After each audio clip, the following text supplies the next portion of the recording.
Hello नमस्कार दोस्तों, मैं संतोष मौर्य आपका एक बार फिर से स्वागत करता हूं। तो मैंने जो है कल आपको पढ़ाया था, जो चीज़ मैंने कल पढ़ाया था आपको वास्तविक संख्या यानी कि रियल नंबर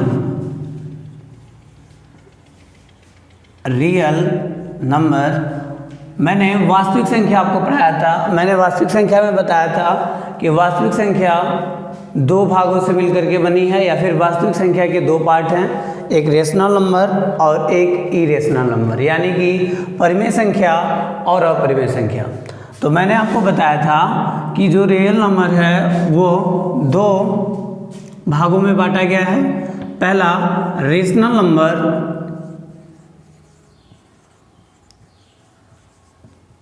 और दूसरा इरेशनल नंबर।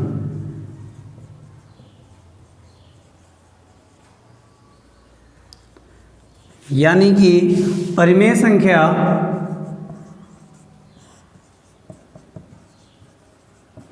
और अपरिमेय संख्या।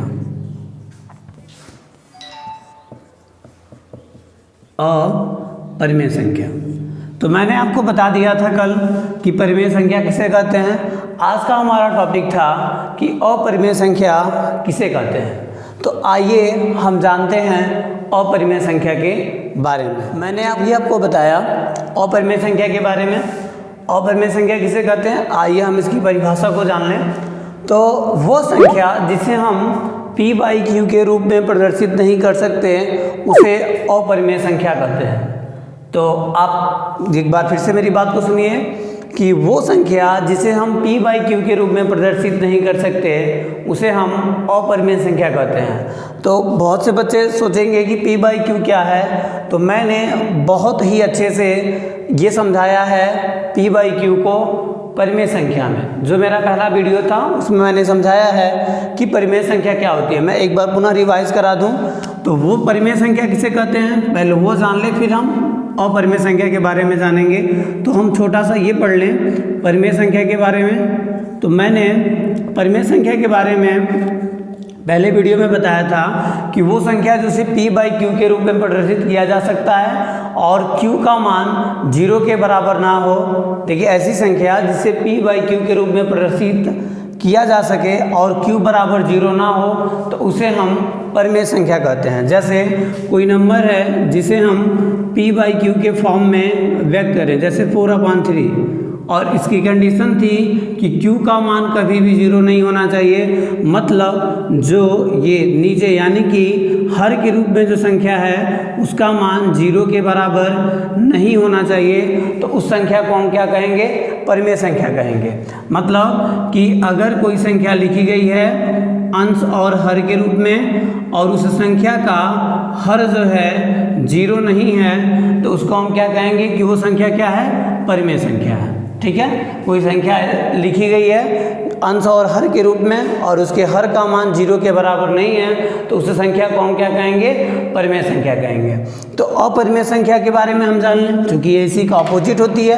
तो अपरिमेय संख्या के बारे में अगर हम बात करें तो अपरिमेय संख्या का जो परिभाषा होती है वो ये होती है कि ऐसी संख्या जिसे हम p/q के रूप में प्रदर्शित ना कर सकें उसको हम अपरिमेय संख्या कहते हैं। जैसे √2। अब आप सोचेंगे कि √2 को हम p/q के रूप में प्रदर्शित क्यों नहीं कर सकते। वो इसलिए क्योंकि जब हम √2 का मान निकालते हैं तो √2 का जो मान आता है कुछ इस प्रकार से आता है। आपको मैं बता दूंगा कि ये मान कैसे निकाला जाता है, इसका तरीका भी मैं बता दूंगा। तो √2 की जो वैल्यू निकाली जाती है वो वैल्यू कुछ इस प्रकार से आती है। और √3 ये जो है मैं कह रहा हूँ कि √2, √3, √5 और √7 यानी कि √7 यानी कि ये सभी जो हैं अपरिमेय संख्या है।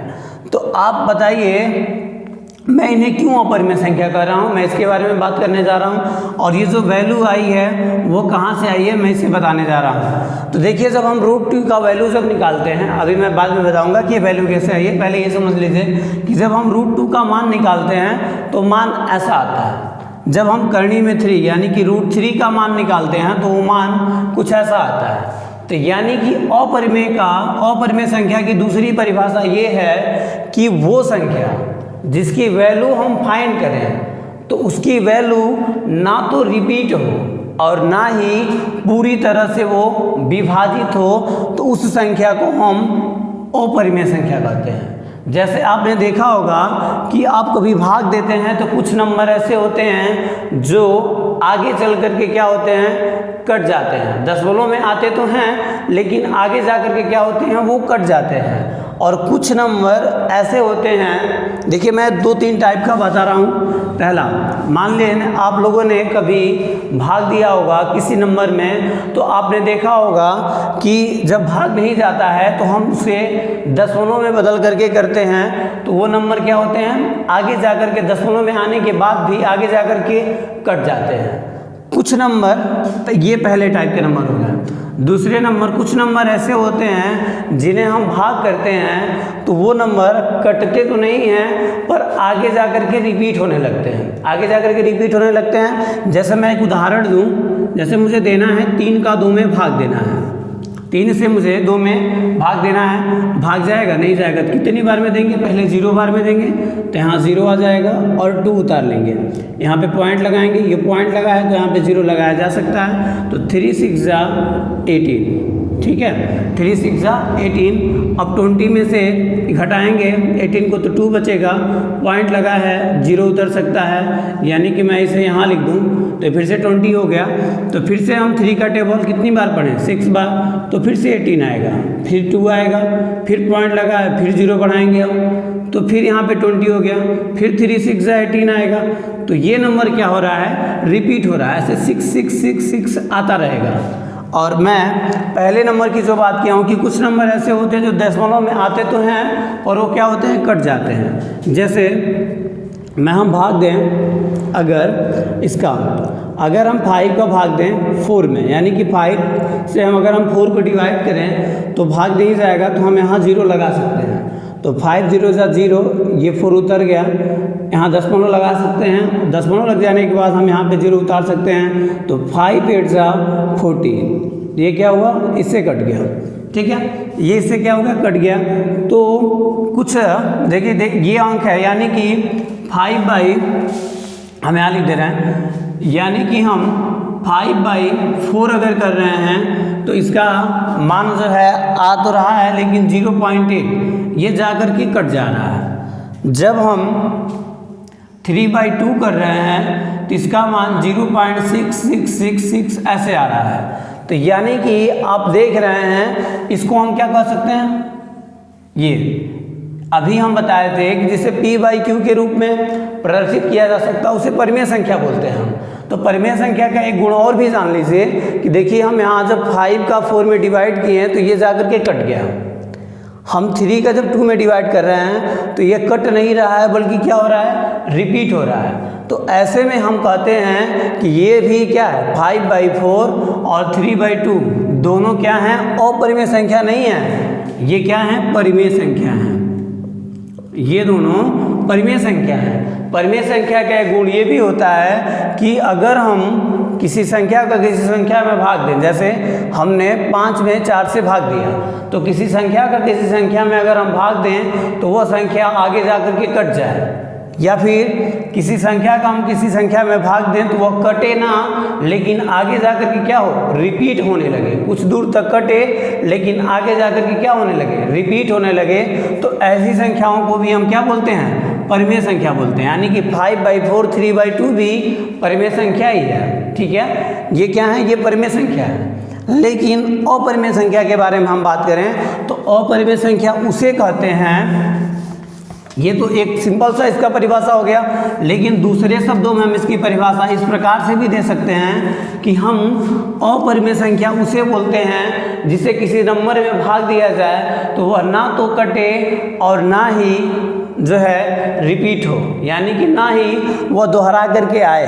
तो देखिए जैसे अगर हम √2 का मान निकाले हैं तो ये मान कटा नहीं है, देखिए पहले 1 आया, फिर 0.4, फिर 4 1 4 2 1 3 5 6 2, ये पता नहीं और आगे तक करेंगे और आगे तक जाएगा, यानी कि हम ये जान ही नहीं पाएंगे कि ये कहाँ जा कर के कटेगा।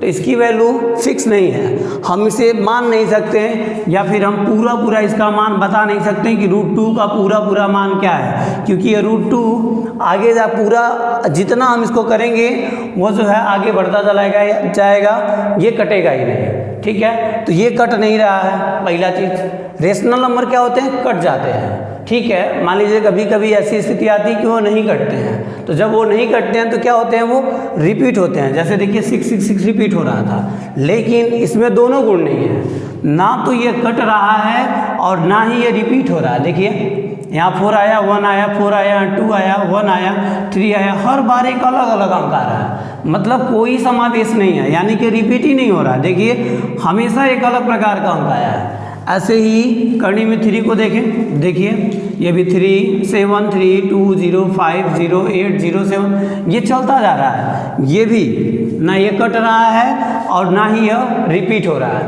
तो आसान से शब्दों में हम कह सकते हैं कि अपरिमेय संख्या की परिभाषा आप आसान शब्दों में ये दे सकते हैं कि वो नंबर जो ना तो कटे और ना ही रिपीट हो, जो ना कटे और ना ही रिपीट हो, उसे हम क्या बोलते हैं, अपरिमेय संख्या बोलते हैं। देखिए जैसे कि √2, ना यह कट रहा है और ना ही यह रिपीट हो रहा है, अतः यह क्या है, अपरिमेय संख्या है। जैसे कि √3, ये ना कटेगा, कट रहा है, देखिए कहीं कटा है, ये और आगे चलता जाएगा, जितना करेंगे उतना आगे ये चलता जाएगा। तो ना तो ये कट रहा है और ना ही ये क्या हो रहा है, इसका मान देखिए कहीं रिपीट हुआ है, 7, 3, उसके बाद देखिए फिर 2 आ गया, कहाँ रिपीट हुआ, फिर 0 आ गया, फिर 5 आ गया, फिर 0, 8, 0, 7, हर बार एक अलग मान आ रहा है, तो ये रिपीट हो ही नहीं रहा है। तो ना ये रिपीट हो रहा है, ना ये रिपीट हो रहा है, तो अतः हम कह सकते हैं कि करनी में 2, करनी में 3 और ऐसे ही करनी में 5 का मान निकालें हम तो वो भी ऐसे ही आता है, ना वो कटता है ना ही वो रिपीट होता है। तो ऐसे 7 का भी निकालेंगे तो वो भी ऐसे ही आता है, ना वो कटता है और ना ही वो रिपीट होता है। तो हम एक बार फिर से अपनी बात को दोहरा करके इसको ख़त्म करते हैं। अपरिमेय संख्या के बारे में हम बात करते हैं, तो ऐसी संख्या जिसका मान ना तो पूरी तरह से कटे और ना ही वो मान रिपीट हो, उस संख्या को हम क्या कहते हैं, अपरिमेय संख्या कहते हैं। ठीक है, अगर आपको इसका कुछ स्क्रीनशॉट लेना है तो आप ले सकते हैं। हम अगला टॉपिक पढ़ते हैं। ठीक है, तो हम बात कर रहे थे अभी मैंने बताया आपको परिमेय संख्या और अपरिमेय संख्या। तो आप 2 चीज़ें पढ़ चुके हैं, आप पढ़ चुके हैं वास्तविक संख्या, पढ़ चुके हैं आप। वास्तविक संख्या आप जानते हैं 2 प्रकार की होती है, एक होती है रेशनल नंबर यानी कि परिमेय संख्या, और दूसरा होता है अपरिमेय संख्या यानी कि इरेशनल नंबर। मैंने आपको पहले दिन बताया था कि वास्तविक संख्याएं 2 प्रकार की होती हैं, परिमेय संख्या और अपरिमेय संख्या। ठीक है, तो मैं आपको ये भी बता चुका हूँ कि परिमेय संख्या क्या है और अपरिमेय संख्या क्या है। फिर मैंने बताया था कि परिमेय संख्या के 2 भाग होते हैं। मैंने ये बताया था आपको कि जो परिमेय संख्या है यानी कि परिमेय संख्या के कितने भाग होते हैं, 2 भाग होते हैं। कौन कौन, पूर्णांक और भिन्न। ठीक है, तो परिमेय संख्या के 2 भाग होते हैं, पूर्णांक और भिन्न। ठीक है, तो हम जानेंगे कि पूर्णांक किसे कहते हैं और भिन्न क्या है। ठीक है, पूर्णांक क्या है और भिन्न क्या है, आइए हम जानते हैं कि पूर्णांक क्या है और भिन्न क्या है। तो ध्यान दीजिए, पूर्णांक, ठीक है, इंटीजर्स। तो ऋणात्मक अनंत से, इसकी परिभाषा पहले देख लीजिए फिर मैं समझा देता हूँ कि पूर्णांक क्या है। तो ऋणात्मक अनंत से 0 तक एवं 0 से धनात्मक अनंत तक की संख्याओं को पूर्णांक कहते हैं। मतलब कोई संख्या है जो ऋणात्मक अनंत का मतलब है कि कहीं से भी स्टार्ट कर दिया जाए। जैसे मान लीजिए ऋणात्मक का मतलब होता है कि संख्या माइनस में हो, तो -3, -2, -11, -5, -1, -16, या फिर आप जितनी बड़ी संख्या माइनस के बारे में जानते हैं वहाँ से लेकर के 0 तक। ठीक है, और 0 से लेकर के और धनात्मक अनंतक। धनात्मक अनंतक का मतलब होता है 1 2 3 4 5 6 7, यानी कि ये सभी संख्याओं को हम क्या कहते हैं, पूर्णांक कहते हैं। यानी कि -1 2 3 4 5 6 7 8 9 या फिर +1 2 3 4 5 6 7 8 9 और 0 को छोड़ना नहीं है, 0 भी एक पूर्णांक है, ठीक है। यानी कि हम कह सकते हैं -1 -2 -3 -4 -5 -6 -7, जहाँ तक आप जानते हैं वहाँ तक काउंटिंग कर लीजिए, ठीक है। और इधर प्लस में +1 +2 +3 +4 +5 +6 +7, जहाँ तक आप जानते हैं वहाँ तक काउंटिंग कर लीजिए और साथ में 0 को ले लीजिए। इन सभी संख्याओं को हम क्या कहते हैं, पूर्णांक कहते हैं। यानी कि माइनस और प्लस और 0, यानी कि इन तीनों को ही हम क्या कहते हैं, पूर्णांक कहते हैं। यानी कि माइनस वाली संख्याएं, प्लस वाली संख्याएं और 0 ये हमारे क्या कहलाते हैं, पूर्णांक कहलाते हैं। तो अगर आपके सामने कहीं लिखा रहे और आपसे कोई कह दे कि 10 पूर्णांक लिखिए, 5 पूर्णांक लिखिए, तो आप कुछ भी लिख सकते हैं, 3 2 या फिर 5 या फिर 1 0, कुछ भी आपको जो मर्जी करे, इन नंबरों में से कोई भी नंबर आप लिख सकते हैं। ये सभी नंबर क्या कहलाएंगे, पूर्णांक कहलाएंगे। मुझे उम्मीद है कि आपको समझ में आया होगा कि पूर्णांक किसे कहते हैं। आइए पूर्णांक के बाद हम बात करते हैं भिन्न की, ठीक है। तो हम भिन्न की परिभाषा को देख लें। देखिए भिन्न की जो डिफिनेशन है वो क्या है, ऐसी संख्या जो किसी संपूर्ण चीज़ का कोई भाग निरूपित करती हो उसे भिन्न कहते हैं। अब आइए 1 मिनट हम इसे समझ लें। जैसे सपोज डैट एक सेव है, ठीक है, एक सेव है और एक सेव को खाने के लिए 3 लोग हैं। एक सेव है और उसे खाने के लिए 3 लोग हैं। अब सेव तो एक ही है और चूंकि 3 लोगों में बांटना है तो 1 लोगों को कितना सेव मिलेगा, ठीक है। तो यानी कि सेव तो एक है और बांटना कितने में है, 3 भागों में। तो यानी कि सेव के कितने टुकड़े हो जाएंगे, 3 टुकड़े हो जाएंगे, ठीक है। तो 1 को कितना टुकड़ा मिलेगा, यानी कि सेव तो था 1 और उसके टुकड़े कितने हुए, 1 2 3 टुकड़े हो गए। तो 1 को 1/3 मिलेगा, दूसरे को भी 1/3 टुकड़ा मिलेगा और तीसरे को भी 1/3 टुकड़ा मिलेगा, ठीक है। अगर 1/3 1/3 1/3 को जोड़ेंगे तो 1 ही आएगा, ठीक है। यानी कि एक सेव को अगर हम 3 भागों में विभाजित करें तो उसके भाग को हम क्या कहेंगे, उसको अगर हम 20 संख्या के रूप में लिखना हो या गणित के रूप में लिखना हो तो उसे हम क्या लिखेंगे, 1/3, ठीक है। अगर मान लीजिए कोई डंडा है, इसे आप 2 भागों में तोड़ दिए तो हम इसको क्या पढ़ेंगे, डंडा कितना था 1 और इसे तोड़े कितने भाग में, 1 भाग 2 भाग, तो इसको हम क्या लिख देंगे, 1/2 पढ़ेंगे, ठीक है। अगर मान लीजिए कोई तार है या कोई फीता है, वो उसको हम क्या करें, 4 भागों में काट दें, 1 भाग 2 भाग ऐसे 3, 1 2 3 ऐसे इसे 4 भागों में हम क्या करते हैं, काट दें। देखिए 1 भाग, ये 1 भाग 2 भाग 3 भाग, 4 भागों में अगर इसे हम काट दें, ठीक है। तो 4 भाग देखिए, 1 भाग 2 भाग 3 भाग, 4 भागों में से काट दें। तो चूंकि फीता कितना था हमारे पास, 1 फीता था हमारे पास, कितना 1, और हम उसे कितने भाग में काटे हैं, तो 1 भाग 2 भाग 3 भाग 4 भाग में। तो इसे हम क्या पढ़ेंगे, 1/4 पढ़ेंगे।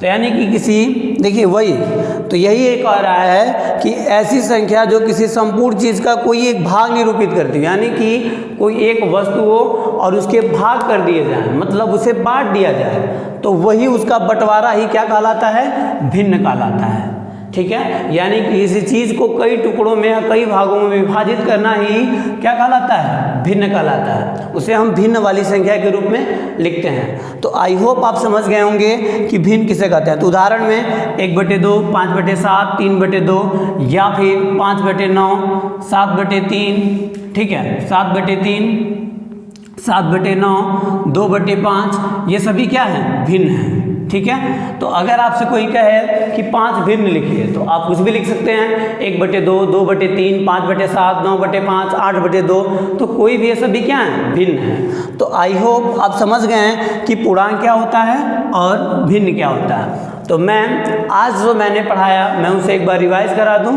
और कल का हमारा टॉपिक रहेगा पूर्णांक। ठीक है, कल का हमारा टॉपिक रहेगा, क्योंकि पूर्णांक भी 3 भागों में बटा हुआ है, यानी कि पूर्णांक के भी 3 भाग होते हैं। वो एक होता है धनात्मक पूर्णांक, एक होता है ऋणात्मक पूर्णांक, और एक होता है शून्य। ठीक है, चलिए क्या है कल की क्या बात करें, आज ही इसको बता देते हैं, एक छोटा सा पॉइंट है, और कल से हम एक्सरसाइज पढ़ेंगे, तो आप इसका स्क्रीनशॉट ले सकते हैं। तो अभी जो है हम पूर्णांक पर आते हैं। ठीक है, तो मैंने अभी भी कहा कि मैं आज आपको पूर्णांक कल बताने वाला था मैं पूर्णांक के बारे में, पर मेरे दिमाग में बात आई कि आज ही पूर्णांक को बता करके ये जो चैप्टर के बारे में जो कुछ सामान्य सी बातें थी वो ख़त्म करें, और कल से हम एक्सरसाइज पढ़ेंगे। ठीक है, तो आइए हम पूर्णांक के बारे में जानते हैं। अभी मैंने बताया कि पूर्णांक क्या है, आप सभी जान गए, और पूर्णांक के मैंने बारे में आपको डिफिनेशन और उसके उदाहरण को बताया। अब हम पूर्णांक के बारे में ये पढ़ें कि पूर्णांक कितने प्रकार के होते हैं। तो पूर्णांक 3 प्रकार के होते हैं, धन पूर्णांक, ऋण पूर्णांक और शून्य। तो आइए जानते हैं धन पूर्णांक किसे कहते हैं। तो 1, 2, 3, 4, 5, 6, ऐसे ही 7, 8, 9, 10, ये सभी क्या हैं हमारे धन पूर्णांक हैं। ठीक है, ये आगे भी हम इसे लिख सकते हैं। तो यानी कि प्लस, देखिए ये कुछ भी इसके आगे निशान नहीं थी, प्लस माना जाता है। तो प्लस 1, 2, 3, यानी कि जो संख्याएं प्लस में रहें उसे हम क्या कहते हैं, धनात्मक पूर्णांक। जैसे 1, 2, 3, 4, 5, 6, 7, 8, 9, 10, ये सभी संख्याएं प्लस में हैं, तो इसे हम क्या कहेंगे, धनात्मक पूर्णांक कहेंगे। ठीक है, और जो संख्याएं माइनस में आए, जैसे -1, -2, -3, -4, -5, -6, -7, इन सबको हम क्या कहते हैं, ऋणात्मक पूर्णांक। ठीक है, इसे आगे भी हम लिख सकते हैं। तो यानी कि -1, 2, 3, 4, 5, 6, 7, उसको हम क्या कहेंगे, ऋणात्मक पूर्णांक। यानी कि माइनस के साथ आने वाली संख्याओं को हम ऋण पूर्णांक, और प्लस के साथ आने वाली संख्याओं को हम धन पूर्णांक कहेंगे। चूँकि प्लस वाली संख्या के आगे प्लस लिखा नहीं जाता है, लेकिन ऐसा माना जाता है कि अगर उसके आगे कुछ भी नहीं लिखा गया है तो क्या है, वो संख्या प्लस में है। तो यानी कि प्लस वाली संख्याओं के साथ, यानी कि प्लस के चिन्ह के साथ, यानी कि प्लस के चिन्ह के साथ आने वाली संख्याओं को हम धन पूर्णांक, और माइनस वाली संख्याओं को हम क्या कहेंगे, ऋण पूर्णांक कहेंगे। ठीक है, और शून्य जो होता है तो शून्य केवल शून्य ही होता है, एक धन पूर्णांक, एक ऋण पूर्णांक और एक शून्य। और अभी हम बताएं पूर्णांक के बारे में, तो 1, 2, 3, 4, 5, 6, -1, 2, 3, 4, 5, 6 और 0, ये सब भी क्या हैं, पूर्णांक हैं। और देखिए पूर्णांक के क्या हैं, 3 भाग हैं, धन पूर्णांक यानी कि जो संख्याएं प्लस में हो उसे हम धन पूर्णांक, जो संख्याएं माइनस में हो उसे हम ऋण पूर्णांक, और शून्य तो शून्य होता है। देखिए शून्य जो होता है ना तो प्लस में होता है और ना ही माइनस में, ये बात आप जान लीजिए।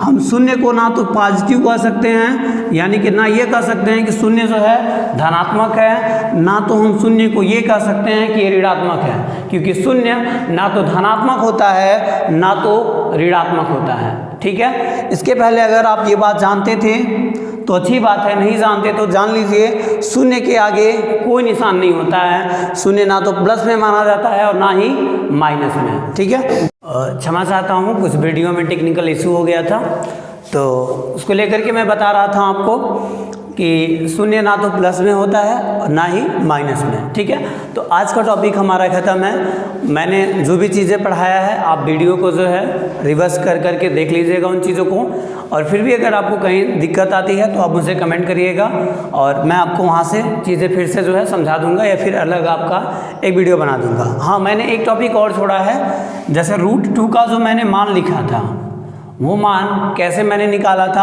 √3 का भी मान मैंने लिखा था, वो मान मैंने कैसे निकाला था। अगर आप लोग समझ रहे हैं ठीक है ये मान कैसे आता है, अगर आप जान रहे हैं तो ठीक बात है, अगर आप नहीं जानते हैं तो आप मुझे कमेंट कर दीजिएगा, मैं इस पर एक अलग वीडियो बना दूंगा कि √2, √3, √5, √7 ऐसे मानों को कैसे निकाला जाता है, मैं इस पर वीडियो बना करके आपको दे दूंगा। ठीक है, तो आज का टॉपिक ख़त्म होता है यहीं पर। हमारे जो पाठ का जो परिचय था वो मैंने 2 वीडियो के माध्यम से आपके सामने रख दिया। अब हम कल से एक्सरसाइज 1A पढ़ने वाले हैं। ठीक है। हम कल पढ़ेंगे एक्सरसाइज 1A का एक एक क्वेश्चन, वो भी बहुत ही बेसिक तरीके से।